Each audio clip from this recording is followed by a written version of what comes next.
Hey Stash fam, I'm Steve. I'm Ash. And we're Stash, and we would like to welcome you back to The World According to Stash. On today's episode, we're going to go over some of our plans for our unconventional and very colorful wedding. We get married at the Heron, and it's the most beautiful place, and we can't wait to show you.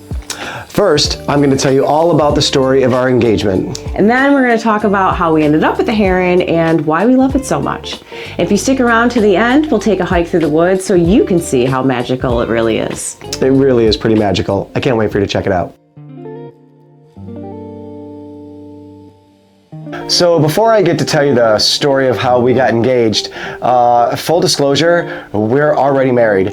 We were married before we did the last episode. If you saw the last episode, you saw that we ran into a couple mishaps on the way to get here. So this footage is a few months old, but we're excited to show it to you.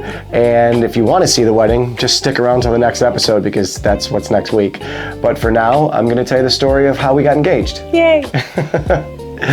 So at the end of summer 2023, I started concocting a plan of how I was gonna ask Ash to marry me. So I originally was thinking I was gonna wait till about February, so it wasn't on an anniversary of anything, it wasn't a holiday, it wasn't a birthday. I wanted it to have its own day. So I was thinking nothing with us outside of, Valentine's Day was like in February. So I was like, maybe we'll just go out to like Naples and get a little cabin and do a vacation with just the two of us because that never happens. When we go on vacation, it's with 2 to 50 people. So we never really have that little, let's just sit around and hang out and have a vacation together. We should do that sometime. We still should do that sometime. But that was my original plan. And I had it in my head that that's what we were going to do. And I went and I picked out a ring and I looked at it and I was like, this is it. This is great. And as soon as I held it in my hand, something must have changed because that night I went to sleep and I couldn't stop dreaming about it.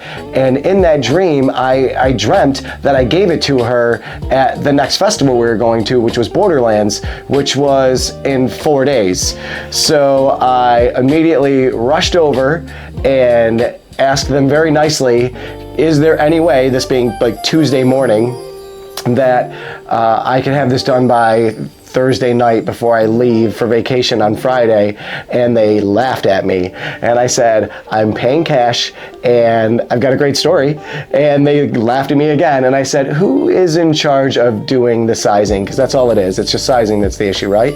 And they said, yeah. And they brought out the lady who does the sizing. And I very nicely asked and batted my eyelashes at her and told her about the dream I had and how I had friends coming in from all over the country and meeting us at this music festival on Friday. And if I could do it in front of them and with them all around, it would be a memory that I would never forget, and neither would Ashley, and it would be a story forever.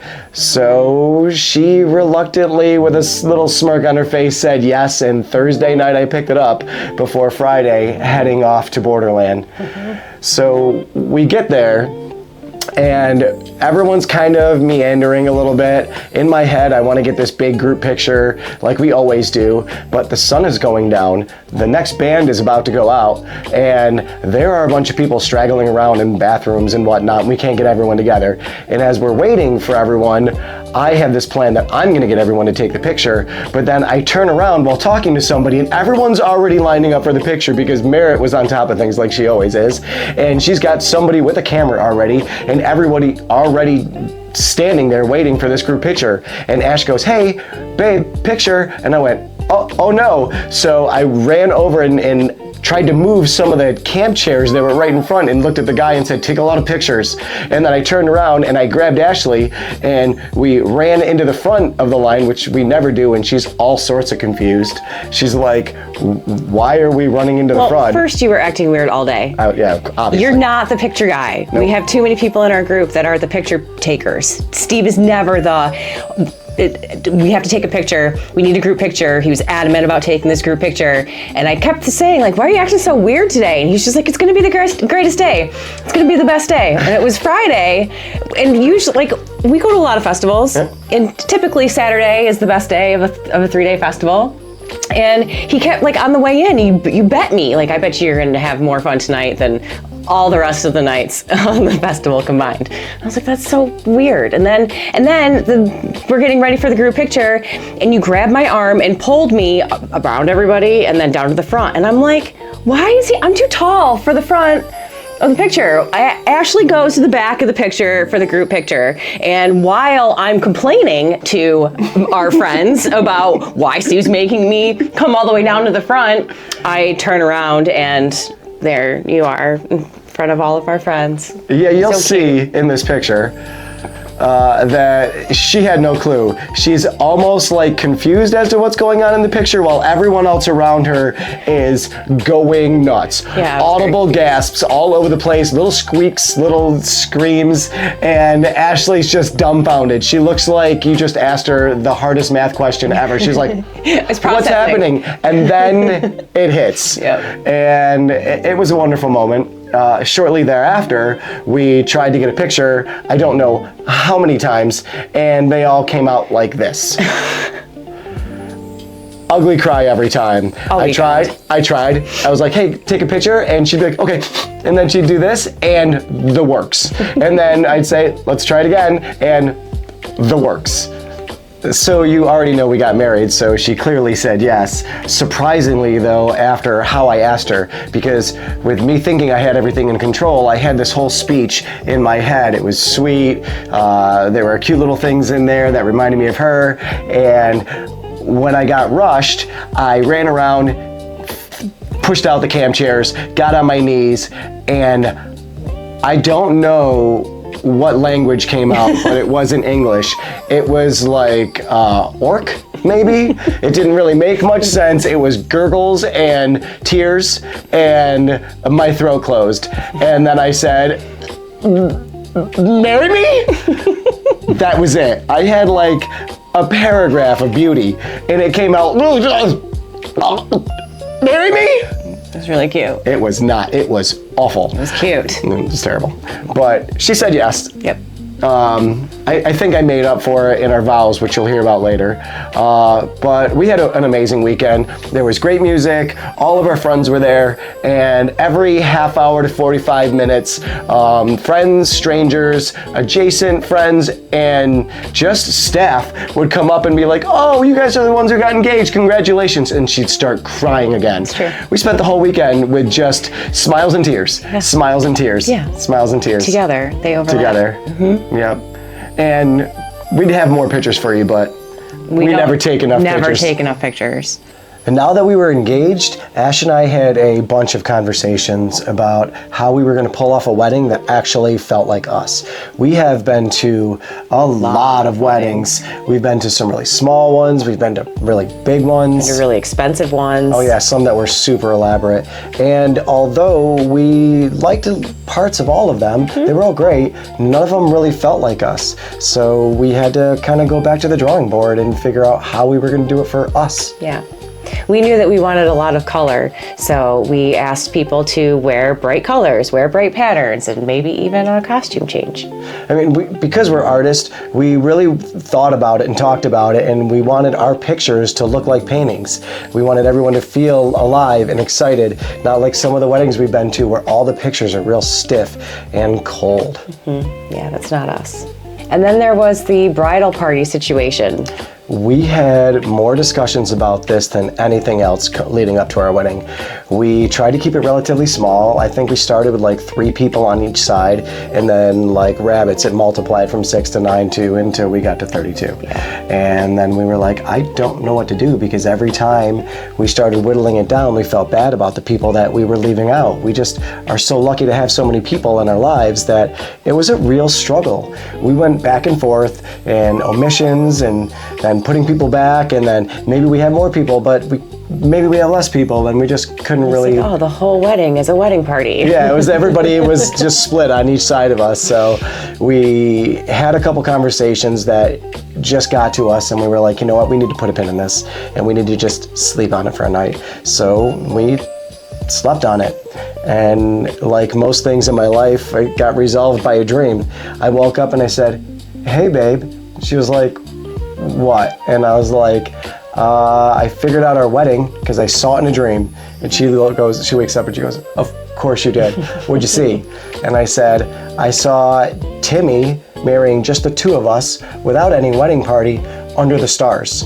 And then I said, oh, Timmy's gonna marry us? And I was like, yeah, I mean, that's what the dream said. And then she looked at me and she's like, but wait, you said at night? And I was like, yeah. She's like, it's fall, it's September. What time does the sun go down? I was like, I don't know, like 8:30. And she goes, how are we gonna pull that off? And I was like, oh, I saw that too. And she goes, what? I go, I saw a good part of our day and it was a reverse wedding. And she goes, well, what's a reverse wedding? And she went from, ooh, we got a really fun idea to, what are you talking about, Steve? All the color drained from her face, and she just stared at me. And I said, well, in my mind, I saw us having a huge barbecue cookout family party outside with games and music and live painting and a whole day where people spent hanging out instead of all of the tension of a normal wedding. And then when the sun went down, you and I snuck off, got ready, came back, got married under the stars, and then after that we had a late night party with all the people that we love, and we got to spend all day with everyone. And I woke up feeling great. And when I told her the story, she goes, I'm in. Yeah. And that was it. So all of the planning and all of the conversations back and forth and everything that we were feeling so stressed out about, I woke up, had a dream, said, this fits right in with what we do. It's unconventional. It gives us the most amount of time to spend with everyone. And we win. Yeah. And we won. Definitely. So now that we had an idea of what we wanted the wedding to look like and how we wanted it to feel, we had to figure out where we were going to throw this party. And we looked at a bunch of places. Yeah, we looked at a couple ski resorts because it was going to be in the off season, a couple summer camps, Boy Scout camp. We were looking for places that had like lodging, and commercial kitchen was really high up on our list. We also really wanted a space where we could have like a big bonfire or maybe multiple fires so that people could hang out and play some music and really enjoy themselves. The problem we kept running into was we had a budget, and every time we got into all the nitty-gritty and all the details with these places, they would start saying, well, you need our photographer, and you need our caterer, and you need our chairs, and you need our this, and you need our that, and our florist, and everything was a bundle, and everything was a package, and everything was for a top-tier wedding that we weren't trying to throw. You know, we were trying to throw a grassroots little one day and a half festival with all of our friends, and we wanted to do a lot of it on our own. We have a huge bunch of people that have our backs. We have been doing catering stuff our whole life, so we knew how to put together something like this. It's just the first time we've ever done it for ourselves.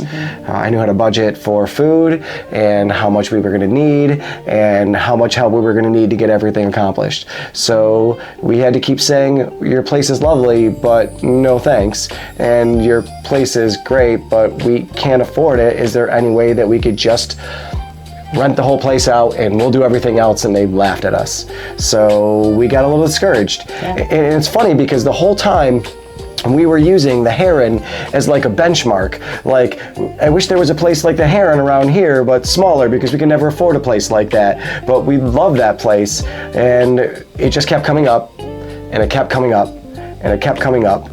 And then next thing you know, our friend Kaylee decides to get a hold of our friend Jess, who's worked for the family at the Heron for years, and somehow Kaylee just works out the most incredible deal ever to where we can't say no. So we looked at each other and we were like, it's 2.5 hours, but we're getting everything we want for a price that we never thought we would get, and they're letting us do all the things that we can do on our own. So instead of the 50 people that we were going to be able to invite with everyone else's budget and what they were offering, we got to have over 200 people at our wedding, and that's really what we wanted. So it was a no-brainer at that point. If you've never been to the Heron before, I'm going to give you just a quick overview so you can get the feel for it. It is rolling hills with beautiful stages and smaller stages nestled into the forest, along with a yurt and a bunch of cabins and a bunch of converted little campers and great places to stay. And that doesn't even touch all of the area they have for great tent camping.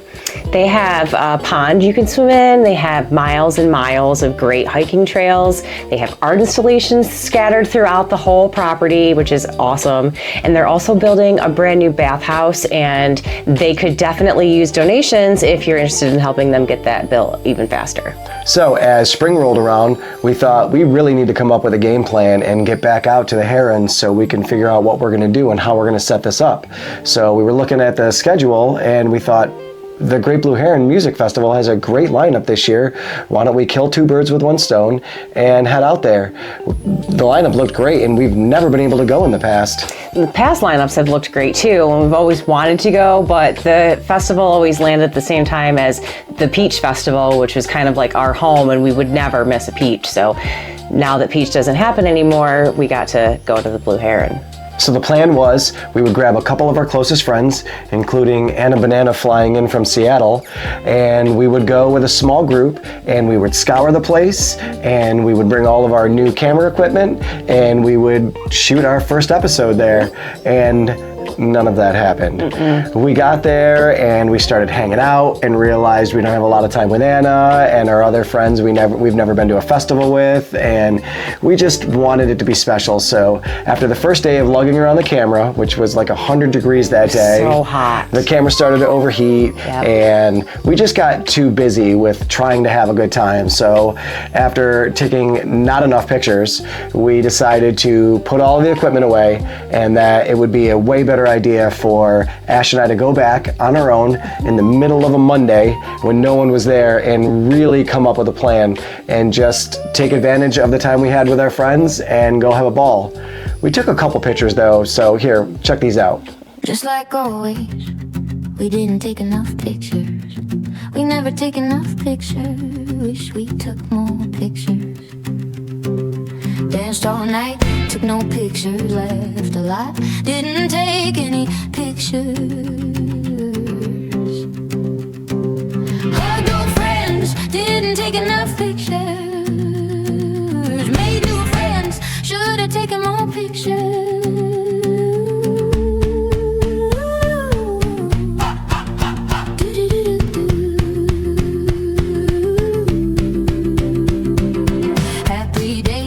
A bunch of pictures, but guess what? We didn't take enough pictures. Didn't take enough pictures.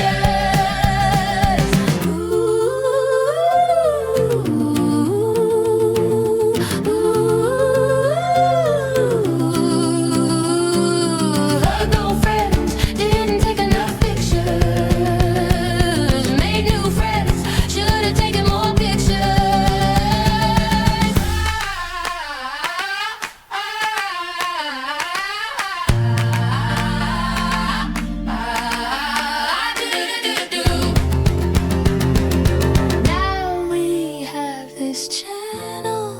I guess we're going to have to take some more pictures. Take some more pictures.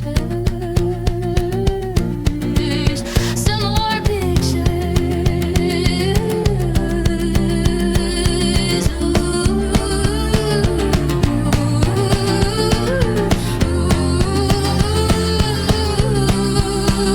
You can never take enough pictures. Enough pictures. Enough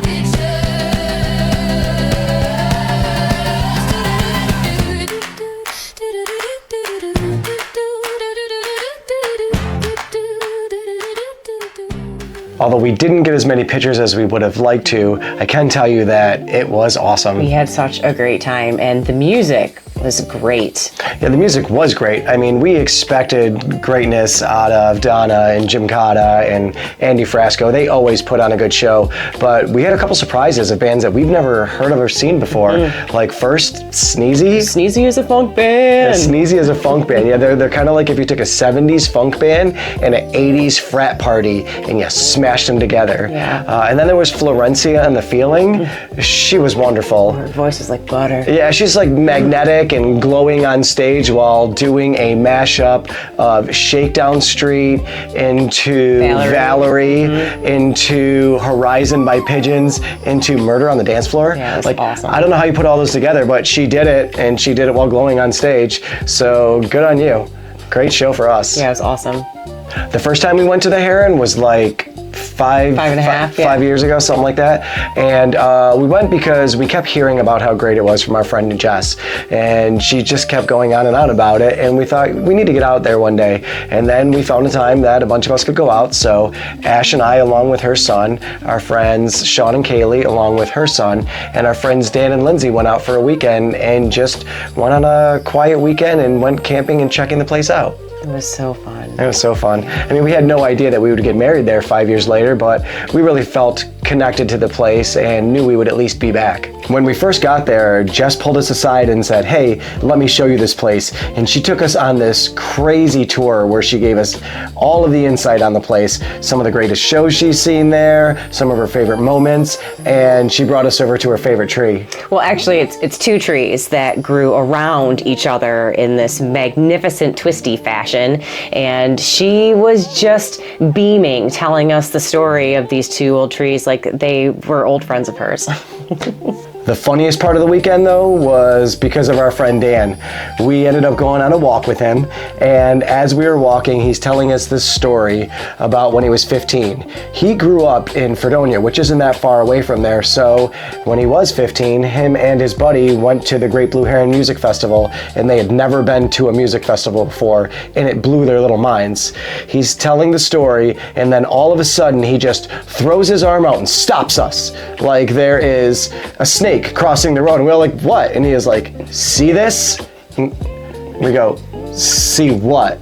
And he goes, all of this. And he sweeps his arm out across this open forest. It was just Empty forest. Empty forest. It was just us. Yep. And we said, yeah, of course, it's the forest. And he was like, when I was here, when I was 15, for the Great Blue Heron Music Festival, all of this, hippies. Hippies everywhere. Hippies as far as the eye can see. There was hippies everywhere. Far as the eye could see. Hippies everywhere. As far as the eye could see. Hippies as far as the eye could see. I'm stuck on the pirate now. Hippies as far as the eye can see. Hippies as far as the eye can see. Hippies as far as the eye could see. Hippies as far as the eye could see. Hippies as far as the eye could see. Hippies as far as the eye can see, man. I said Dan Lewandowski. And that is what you get when you ask Dan to take his camera, turn it sideways, and just say the words, hippies as far as the eye can see, once, and send it to me so I can throw it in a video. Thanks, Dan. So a couple of weeks later, Ash and I jumped back in the car and we headed back to the Heron. We decided to go there on a Monday this time because we knew there were no activities scheduled and we would have a little bit of time to walk around by ourselves. We checked out everything. We walked around and checked out all the stages, found out where the electricity was, how we were going to have music playing, what we were going to do for our late night. We checked out all the accommodations. We checked out the yurt and all the cabins and where all the tents and campers would be thrown up. And then we also decided to take a walk. Yeah, so we took a walk through the woods and we took our brand new GoPro camera. Neither of us had used this camera before, so we naturally ran into some problems. I did not close the protective case all of the way, so the camera rattles around a little bit while we're walking through the woods, and I was walking a little fast, so it's a little choppy, it's a little crazy. Sorry about that. Well, to remedy that, we actually just bought a brand new camera with a gimbal and all of that stuff because we realized that we were terrible at walking around holding a GoPro still because it does not work. Yeah. The experience is kind of like you're on the back of either a go-kart or a speeder from Return of the Jedi in some parts. But most of it is beautiful, so you should watch it. And outside of the beauty of it, we wrote a song throughout this whole walkthrough that is from the point of view of us, as if we just packed up the car, we headed to the Heron for the Great Blue Heron Music Festival, and we're recapping on day 2. All of that in that song. So even if it does get a little shaky and hard to watch for a second, close your eyes, listen to the music, enjoy it. You'll never have to take Dramamine to watch one of our videos again, I promise you. So, sorry. Julie and Steve, This one's for you. Enjoy.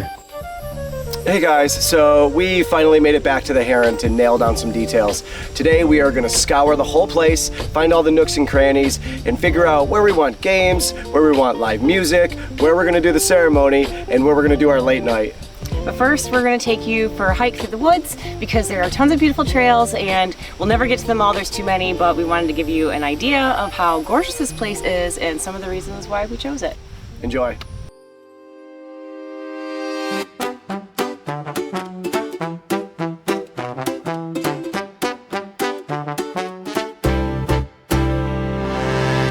Pack up the car, get on the road. Then the butterflies kick in, 2.5 hours to the Heron. Then let the fun begin. Let the fun begin.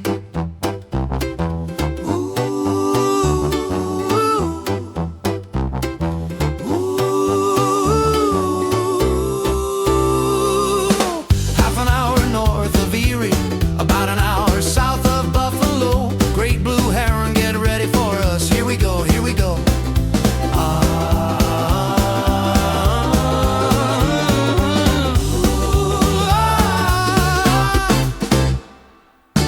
As we pull in for the weekend, we are welcomed by clippity-clopping sounds of horse and buggy on the pavement. We pass by the cutest little farm store as we walk into a symphony of nature sounds from birds, bugs, and bullfrogs, which is truly heaven sent. Ooh, ooh, ooh, and the Heron is pure magic. The Heron is pure magic, pure magic.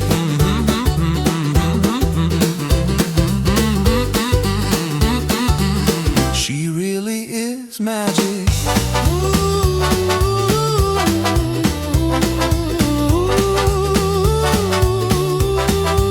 She really is magic.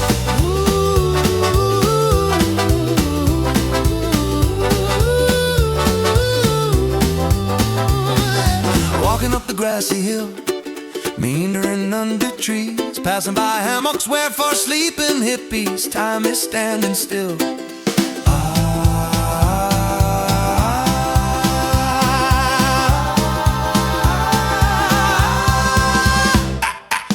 And at the bottom of that hill, kids beat colorful drums that you just can't move. Stuck in the ground, these permanent tubes with rubber skins help you share in the groove.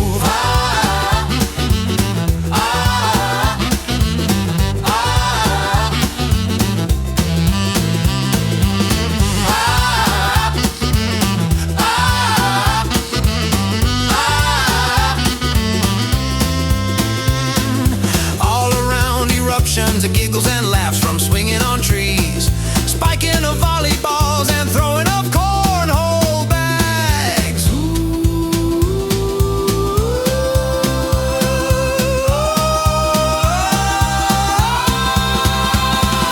Heading over to walk the Dragon's Run on the way to the cafe in the woods, Tiger, Maple, and Dragon Stage. You get distracted by the art installations you pass by.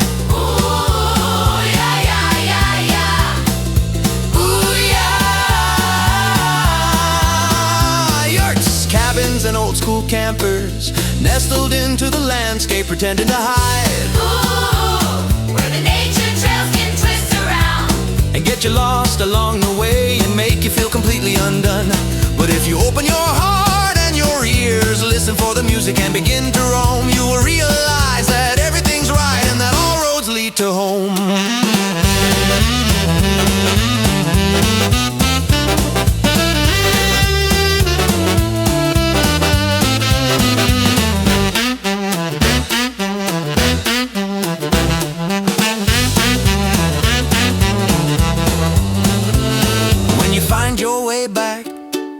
David's glorious stage, raise your arms to the sun and give all the thanks you have and celebrate the people you love.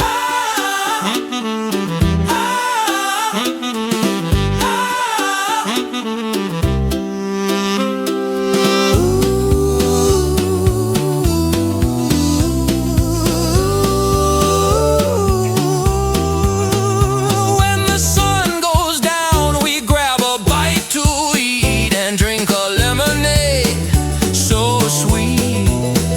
Wander through Vendors Row, high-fiving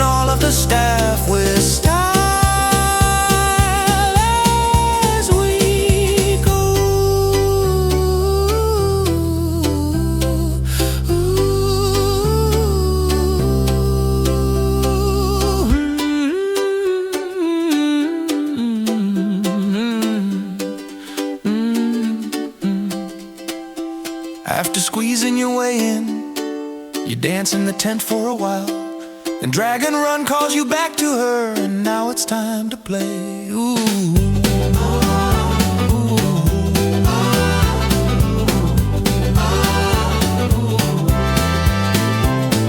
The lights in the trees pull you in every direction, moving around from stages, campsites, and fires, all while surrounded by glowing costumes. A Cheshire Cat smiles, a very different vibe from the party we had all day.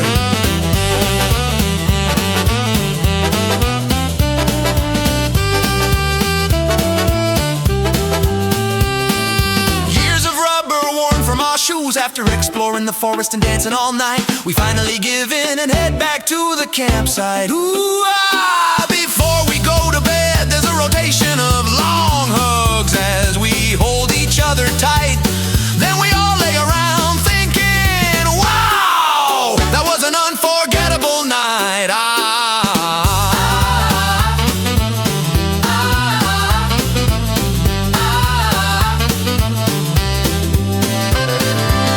Up a camp to the sun, the morning dew, and the same clippity-clop from the day before, all while laughing at the wonder for what this new day has in store.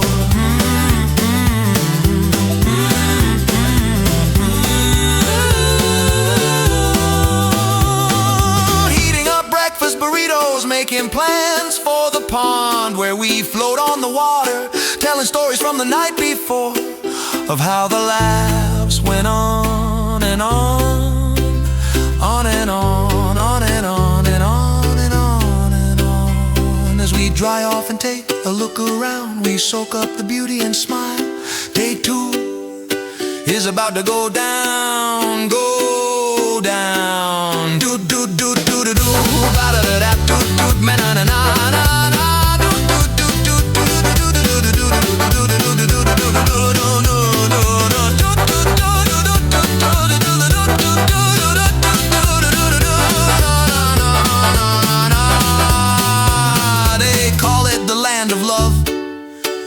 Have to agree, when our wedding guests arrive, they will surely all see the heron loves you,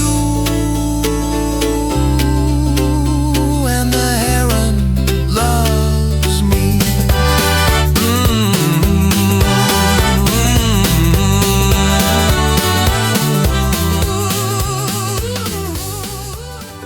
So after a couple hours of walking around and daydreaming and being excited and imagining this here and imagining that there, and a couple conversations and a couple laughs and almost one argument. Almost. Not really though. We've got everything nailed down. We're really excited about the way that we're going to put this together. We're really excited about how this place is set up and how great it is. Yeah, and I hope you guys enjoyed that hike as much as we did. And if you had fun and want to watch us get married in this beautiful place, then you should stay tuned. She's right. Stay tuned. See you guys. Bye.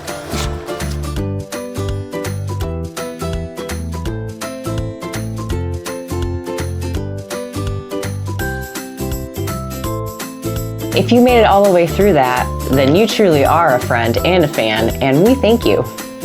Before we end this video, I would like to take just a moment in remembrance of Bobby Weir. By no stretch of the imagination are Ash and I the biggest Deadheads to ever live, but we are Dead fans, and he will be missed.